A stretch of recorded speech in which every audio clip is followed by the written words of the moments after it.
성적을 내지 못하면 경지에도 좋다고 말했던 홍명보 축구 대표팀 감독이 운명의 10월을 맞이합니다. 2016 북중미 월드컵 아시아 3차 예선 일정 중 최대 고비로 꼽히는 요르단 원정, 이라크와의 홈 경기를 연달아 치르게 되는데요. 아시아 축구 역사상 최고의 선수이자 한국 대표팀의 주장이며 에이스인 손흥민 선수가 부상으로 소집되지 못한 최대 위기의 상황이기도 합니다. 그야말로 절체절명의 상황 속에 맞이하는 요르단 원정. 홍명보는 손흥민 선수의 부재에 어떻게 대처할지, 요르단 대표팀의 최신 상황과 소집 명단, 그리고 한국 대표팀이 이에 대비할 새로운 전술의 쟁점을 분석해 프리뷰해드리겠습니다. 2016 피파 월드컵 아시아 3차 예선 세 번째 경기인 요르단과의 원정 경기는 한국 시간으로 10월 10일 목요일 밤 11시에 킥오프합니다. 이번 대표팀은 말씀드린 대로 주장인 손흥민 선수가 빠지게 되면서 쿠팡 플레이 역시 파리 생제르맹의 플레이메이커 이강인, 바이에른 뮌헨의 수비 중심인 김민재, 그리고 페네르바체로 이적하자마자 리그 최고의 미드필더로 평가받고 있는 황인범, 그리고 홍명보 선수와 동갑으로 현재 대표팀의 최고참인 이재성 선수가 리더십을 발휘할 수 있고, 이 선수들이 전천후로 뛸 수 있는 마인츠의 이재성 선수입니다. 이 선수들이 손흥민 선수의 전술적, 정신적 공백을 메워줘야 하는 중요한 선수들이라고 할 수 있겠습니다. 이번 요르단전이 무엇보다 중요한 것은 지난 2023 카타르 아시안컵, 바로 1월과 2월에 우리가 요르단과 두 차례 만나서 1무 1패로 13경기를 펼쳤고, 그 요르단전 패배로 인해 60여 년 만에 아시안컵 우승의 꿈이 좌절되는 정말 최악의 경기를 치렀죠. 그리고 당시 준결승전에서 우리가 요르단에 0대2로 패배했던 경기 내용과 결과가 모두 최악이라는 평가를 받았습니다. 때문에 위르겐 클린스만 감독이 결국 경질됐고, 그 이후 한국 축구의 역대급 암흑시대, 역대급 혼란과 논란이 벌어졌던 그 단초가 바로 이 요르단전이라고 할 수 있겠습니다. 그 이전에는 우리 대표팀이 요르단에 패배한 적은 없었어요. 2004년에 중국에서 열렸던 아시안컵 조별리그 당시 처음 만났는데 그때도 쉬운 상대가 아니었습니다. 0대0 무승부를 기록했었고, 또 2010년 남아공 월드컵 3차 예선 당시에도 우리가 안방에서 2대2로 비겼던 박지성 선수와 박주영 선수의 득점에도 불구하고 요르단이 선전을 펼쳤었죠. 우리가 요르단 암만 원정에 갔을 때는 박주영 선수의 골로 1대0의 신승을 거뒀던 바가 있습니다. 그리고 2008년 9월에 있었던 친선 경기에서도 우리의 홈에서 열린 경기임에도 1대0으로 간신히 이겼고, 또 2014년 11월 요르단에 가서 치렀던 친선 경기도 우리가 1대0으로 이기긴 했지만 한 골 차의 신승이었거든요. 즉, 요르단과의 경기는 항상 박빙이었고, 2골 차로 패배하면서 오히려 최근 흐름은 뒤집혔다고 할 수 있는 그런 상황입니다. 요르단 쇼크 당시에 우리 대표팀, 그리고 요르단 대표팀의 명단을 보면 올 초에 열린 경기이기 때문에 이번 소집 명단과 큰 차이점이 없습니다. 오히려 요르단 같은 경우에는 당시 왼쪽 센터백으로 뛰었던 바라마레이 선수가 애초에 주전 자원으로 아예 소집조차 되지 않았고, 다른 새로운 또 좋은 센터백들이 올라왔기 때문에 그때보다 전력이 더 좋아졌다는 평가가 나올 정도입니다. 우리 대표팀도 당시에 뛰었던 선수들이 상당수 그대로 소집되었는데, 주장인 손흥민 선수 같은 경우에는 부상을 이유로 소집할 수 없었고, 수비 라인에는 당시에 선발 출전했던 김태환, 김영권 선수가 세대 교체 과정에서 현재 대표팀에는 소집되지 않은 상황입니다. 이번 한국과의 경기에 나설 요르단 대표팀의 주요 선수들을 포지션별로 살펴보면요. 우선 골키퍼는 베테랑 선수죠. 무려 45번의 A매치를 소화한 야지드 아블라 선수가 여전히 터줏대감을 지키고 있고, 수비 라인에 주목할 선수가 있습니다. 바로 지난 아시안컵에서 골 넣는 수비수이자 또 강력한 높이, 빌드업 능력을 두루 선보이면서 아시아 최고의 센터백 중 한 명이라는 평가까지 받았던 야잔 알 아랍 선수가 최근 이적 시장을 통해 K리그의 FC 서울에 입단한 것인데요. 이 선수가 1996년생으로 28세, 한창 전성기의 나이인데 벌써 58회 A매치를 소화할 정도로 풍부한 경험을 갖고 있고, 또 말씀드린 두 차례 매치 득점도 있고, 리그에 와서 FC 서울에서 경기를 치르면서도 계속해서 좋은 경기를 펼치다 보니 9월에 이달의 선수 후보에 오르기도 했었죠. 이런 빠른 적응력과 한국 축구에 대한 정보들이 결국에는 요르단과 한국의 경기에서도 이 점으로 작용할 수 있습니다. 물론 우리 선수들도 야잔 알 아랍을 적응하고 만나보긴 했지만 오히려 야잔 알 아랍이 한국 선수들에 대한 정보와 그 경험을 활용하는 쪽이 요르단 쪽이 조금 더 유리할 수 있습니다. 심지어 이번 경기가 요르단의 홈 경기라는 점까지 두루 감안한다면 이 부분은 우리가 분명히 경계해야 할 대상이라고 볼 수 있겠습니다. 미드필드 라인에는 말레이시아 리그에서 활약하고 있는 나와디 바데 선수, 이 선수와 알리 올만 선수도 말레이시아의 셀랑고르에 입단해 바로 즉각적으로 활약을 하고 있다 보니 함께 소속팀에서도 호흡을 맞추고 있는 부분들이 주목할 만하고요. 무엇보다 가장 주목할 선수는 우리와의 두 경기에서 모두 해결사 역할을 하면서 결과를 가져왔던 10번 서아시아 요르단의 메시로 불리는 무사 알타마리 선수입니다. 이 선수는 프랑스 리그 1의 몽펠리에에서 활약하고 있는 선수로 A매치 69회 출전 22득점으로 현재 요르단 대표팀에서 가장 영향력이 큰 선수입니다. 다만 이 선수가 지난 9월 쿠웨이트와의 월드컵 예선 경기에서 발목 인대 부상을 당하면서 아직 소속팀인 몽펠리에에서 리그 1복귀 경기를 치르지 못한 상황인데요. 프리시즌 때 포렌티나와의 경기에서 득점포를 가동하면서 아시안컵의 기세를 본인의 소속팀으로 이어왔지만 말씀드린 부상으로 한동안 뛰지 못했습니다. 그러다 보니 이번에 한국과의 경기도 출전 여부가 불투명했으나 최근 들려오는 소식에 따르면 요르단과 한국의 경기에는 무리 없이 부상에서 회복해 뛸 수 있다는 얘기가 나오고 있습니다. 그러나 어느 정도의 컨디션일지는 굉장히 중요할 것 같습니다. 그 외에도 나이마트라는 기존의 핵심 공격수들이 그대로 포진해 있는 요르단이기 때문에 설사 왼발로 기술이 좋은 알타마리가 없다고 하더라도 알리 올만, 알 나이마트 등 그 외에도 알라시다와 이선, 중앙 지역에서 충분히 득점력이 있는 선수가 있고 또 우리를 상대로 분명히 효율적인 선수비 후역습 자세를 취한다면 알타마리가 있을 때 더 위협적인 요르단이지만 이번 경기는 정말 어려울 수 있다고 볼 수 있겠습니다. 지난 1월 아시안컵에서 요르단의 사상 첫 아시안컵 결승 진출을 이끌었던 모로코 출신의 아모타 감독이 사임했는데 그 뒤를 이어 부임한 인물도 바로 모로코 축구의 레전드인 자멜 셀라비 감독입니다. 아모타 감독보다 더 좋은 커리어를 오히려 갖고 있다는 평가를 받고 있는 인물인데요. 현역 선수 시절에도 모로코 대표 선수로서 38경기 출전에 2골을 기록했고 또 모로코 리그에서 3차례나 선수로 우승을 했었으며 이 경험을 바탕으로 터키의 명문 클럽 베식타슈에서도 오랫동안 활약하는 등 풍부한 경험을 갖고 이를 바탕으로 감독 경력에서도 빠르게 본인의 주가를 올리고 있습니다. 2016년부터 2018년까지는 모로코 대표팀 감독을 맡기도 했었고 본인이 선수로 활약했던 모로코의 명문 클럽 나자 카사블랑카를 맡아 2019에서 2020 시즌 모로코 리그 우승을 이루면서 모로코 올해 감독상을 받았던 인물이거든요. 2022에서 2023 시즌 같은 경우에는 리그 우승이 없음에도 모로코 리그 올해 감독상을 받을 정도로 지도력을 인정받았고 지난 6월에 아모타 감독의 후임으로 모로코 대표팀 감독으로 부임한 상황입니다. 그리고 셀라비 감독이 부임한 이후 요르단은 현재 무패 행진을 달리고 있는데요. 아시안컵 결승전에서 카타르에 패배한 이후 8차례 A매치에서 6승 무패입니다. 특히 아모타 감독이 떠나고 나서 셀라비 감독 체제로 치렀던 6경기에서 4승 2무이고 4승 2무 과정에서의 득점도 굉장히 많이 터졌어요.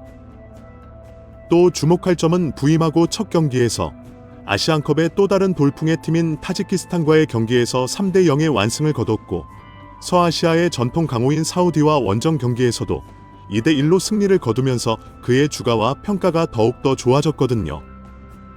결코 만만하다고 볼 수 없는 북한과의 친선 경기를 8월에 치르면서 한국과의 경기를 어느 정도 대비했다고 볼 수 있는데 이 두 경기에서 올만 선수의 멀티골로 이겼던 경기 내용은 굉장히 좋았다라는 후문이 있습니다.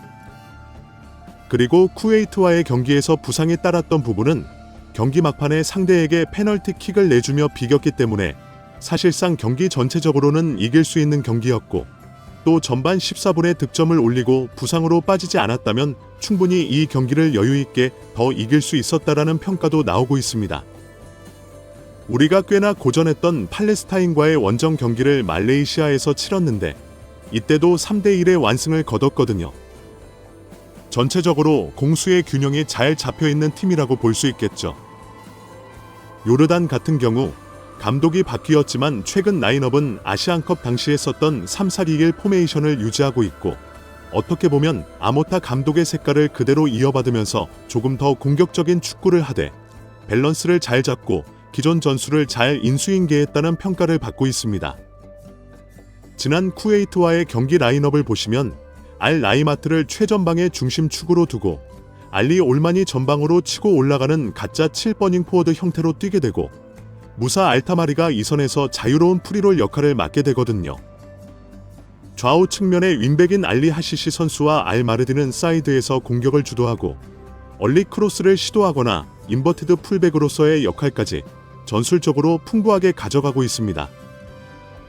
두 명의 중앙 미드필더인 알 라와브 선수와 알라시다 선수는 수비를 안정적으로 보호하면서도 좋은 롱 패스를 부리며 전술적인 균형이 좋다고 할 수 있습니다. 3백 같은 경우엔 야잔 알 아랍 선수가 세트피스에서 공격 가담뿐만 아니라 높이도 좋고 롱 패스도 잘 뿌리거든요. 압달라 나시브 선수가 오른쪽 센터백으로서 오른쪽 수비 뒷공간을 잘 커버하고 있고요. 최근 선발 출전하고 있는 아부 다하브 같은 수비수는 2000년생의 젊은 선수로서 186cm의 큰 키를 자랑합니다. 이 선수는 이제 막 대표팀에 승선하면서 굉장한 의욕을 보이고 있어 지난 한국과의 4강전 때보다 팀이 더 젊고 강해졌다는 평가를 받고 있습니다. 유럽 축구 스카우팅 리포트에서 소개한 월드컵 예선 특별 부록의 요르단 분석 내용도 소개해드리자면 우선 공격 메커니즘을 보시면 아시아에서도 톱클래스의 역습을 갖고 있다는 평가를 받고 있어요. 종방향 다이렉트 플레이와 역습, 즉 신속하고 빠른 템포의 공격을 펼치는데 점유율을 높게 가져가지 않음에도 불구하고 공을 소유했을 때는 짧은 패스와 중거리 패스를 활용합니다. 단순한 축구를 하지 않고 공을 잡았을 때는 시간이 적지만 그 순간 다이나믹한 패스 플레이가 인상적이라는 평가가 있습니다. 수비 라인의 높이를 그리 높게 가져가지 않지만 한 명의 스트라이커와 두 명의 공격 미드필더 배치해서 스위칭 플레이를 통해 전방 압박을 잘 펼칩니다. 공을 빼앗자마자 쇼트 카운터를 때리는 속도도 굉장히 빠르고요. 속도와 기술을 겸비하고 있기 때문에 우리가 계속해서 고전했던 3명의 선수, 즉 알 라이마트, 알리 올만, 무사 알타마리가 그대로 뛰고 있다는 것이 중요합니다. 전문 윙어를 두지 않지만 윙백들이 윙어 역할을 어느 정도 커버하고 있기 때문에 현대적인 역습 축구를 구사한다고 볼 수 있습니다. 또 압박은 아주 높이 가져가지 않지만 그렇게 많이 내려가지도 않으며 미드 블록에서 수비를 펼치면서 위험 지역을 내주지 않으려고 합니다. 상황에 따라 전방 압박과 두 줄 수비를 유연하게 사용하는 모습도 보이고 있습니다. 무사 알타마리 선수는 요르단의 메시로 불리는 굉장한 스타인데 이 선수의 몸 상태가 미지수라고 하더라도 알 라이마트 선수, 요르단의 부동의 최전방 공격수는 실제로 한국전에서도 득점을 기록했던 재능 있는 공격수입니다. 안에서의 결정력과 슈팅 기술뿐만이 아니라 섬세한 패스 능력까지 갖고 있는 연계도 가능한 선수이기 때문에 실제로 이 선수를 더 경계해야 한다는 얘기도 있습니다. 또 최근 말레이시아 리그로 이적한 알리 올만 같은 경우도 화려한 기술을 갖고 있고 퍼스트 터치가 무엇보다 좋습니다. 알타마리가 없다고 하더라도 이 선수의 기술이 굉장히 뛰어난 데다가 결정력도 좋기 때문에 이 선수가 또 다른 해결사로서 한국과의 경기에서 충분히 활약할 수 있습니다. 또 앞서 말씀드린 중앙 미드필더 중에서 알라와브 같은 경우에는 박스 투 박스로 활약하며 기점 패스도 잘 뿌려주고 강력한 킥을 바탕으로 중거리 슈팅도 때리고 롱킥 한 방으로 역습을 만들어내는 능력도 갖추고 있어서 주목받고 있는 새로운 얼굴입니다. 또 말씀드린 알아랍 선수는 K리그에서 활약하고 있는데 무엇보다 이 선수가 축구 지능이 뛰어나다는 평가를 받고 있어 전체적인 경기 조율을 담당하고 있습니다. 이런 선수들이 굉장히 좋은데다가 게다가 오른쪽 센터백인 알 라시브는 수비에서 축을 담당하고 있는 전투적이고 근성이 강한 선수로서 184cm의 키는 수비 라인 중에 큰 편은 아니지만 굉장히 거친 수비로 우리 대표팀의 측면에서 안으로 들어오는 공격수를 커버하고 막을 수 있는 능력을 갖고 있습니다. 어떻게 보면 지난 아시안컵 때 손흥민 선수를 잘 대처하고 막았던 선수인데 이 선수를 어떻게 공략할지는 우리 대표팀의 또 다른 숙제라고 할 수 있겠죠. 우리 대표팀은 이번 경기에서 아마도 지난 9월 월드컵 예선 때 좋은 활약을 펼쳤던 오세훈 선수를 최전방 공격수로 여전히 유지한 채 오만 원정에서 공격 유기성을 높이는 데 성공했던 포지션에서 황희찬 선수를 10번 자리에 두고 측면과 전방을 오가도록 프리로를 맡겼던 플레이를 통해 활용할 것입니다. 소속팀에서 많은 경기를 뛰지 않았기 때문에 체력이 남아있고 본인이 뭔가 보여주겠다는 의욕이 있는 황희찬 선수에게 또 한 번 중요한 역할을 맡길 것 같고요. 대신 오세훈과 황희찬이 비대칭 투톱으로 뛰면서 안쪽으로 들어와 경기 전체를 풀어갈 수 있는 노련미와 운영 능력을 보여줄 선수는 두 명의 왼발잡이 10번 선수, 이재성 선수와 이강인 선수가 될 것 같습니다. 황희찬 선수를 처진 공격수로 쓰면서 이재성 선수의 영향력과 역할이 조금 줄어들었던 바가 있는데 손흥민 선수가 부상으로 빠진 지금 이재성 선수가 리더십과 유연성, 범용성, 전방 압박과 연계 능력, 그리고 득점력까지 갖춘 선수거든요. 이재성 선수를 왼쪽 윙어로 두고 크로스를 올리면서 오세훈 선수의 높이를 활용할 수도 있고 또 황희찬 선수와 바꿔 움직이면서 상대 수비에 혼란을 줄 수도 있을 것이라고 생각됩니다.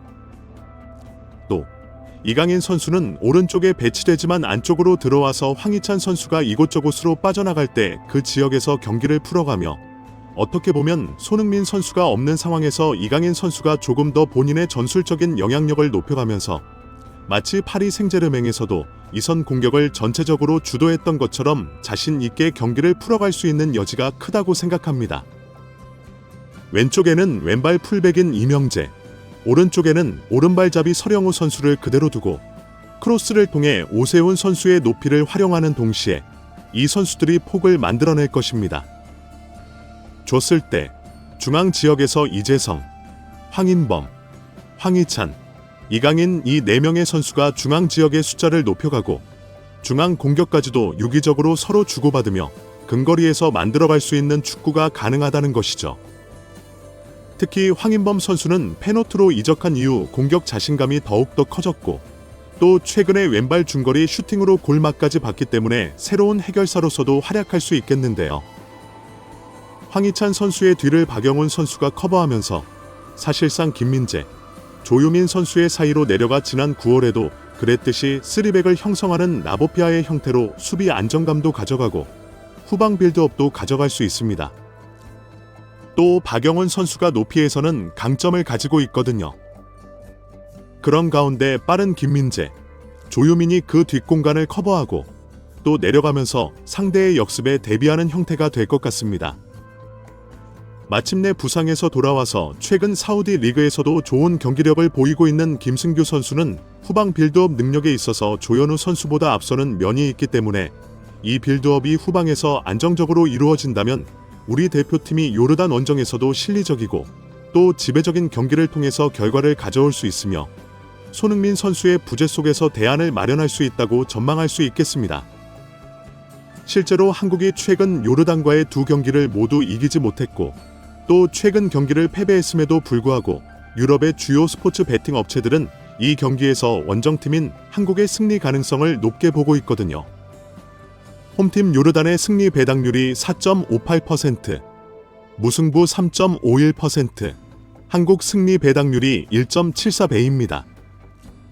일본 역시 이번 경기에서 사우디와 원정 경기를 치르지만 워낙 일본의 경기력이 최근 좋다 보니 승리 배당률이 1.63배로 나오고 있거든요.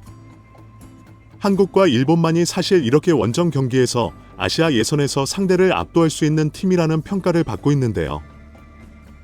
과연 이 전망대로 결과가 나올지 주목해봐야 될 것 같습니다. 이번 아시아 예선 일정에는 또 다른 주목할 경기도 굉장히 많습니다. 10월 10일 목요일 오후 6시에 중국의 경기가 있는데 중국이 이 경기도 이기지 못한다면 감독이 바뀔 수밖에 없는 상황일 것 같고 호주 역시 그레엄 아놀드 감독을 경질한 이후 어떤 모습을 보여줄지 주목되고 있습니다. 밤 11시에는 한국과 요르단의 경기가 있고 같은 시간에 열릴 우즈베키스탄과 이란 역시 빅매치로 손꼽힙니다. 또 우리와 한 조에 속한 오만과 쿠웨이트는 11일 새벽 1시에 경기를 치르는데 이 경기 결과도 우리의 본선 진출 직행 티켓 경쟁에 굉장히 중요하고요. 또 신태용 감독과 함께 돌풍을 일으키고 있는 인도네시아는 같은 시간 10월 11일 새벽 1시에 바레인과 원정 경기를 치릅니다. 그리고 이번 라운드의 또 다른 아시아 빅매치로 꼽히는 일본과 사우디의 경기가 10월 11일 새벽 3시에 열리게 되고 우리와 같은 조에 속한 이라크와 팔레스타인이 같은 시간에 또한 경기를 펼치게 됩니다. 댓글로 생각을 자유롭게 남겨주세요. 마지막으로 시청해주셔서 감사합니다. 구독과 좋아요는 제작에 큰 도움이 됩니다.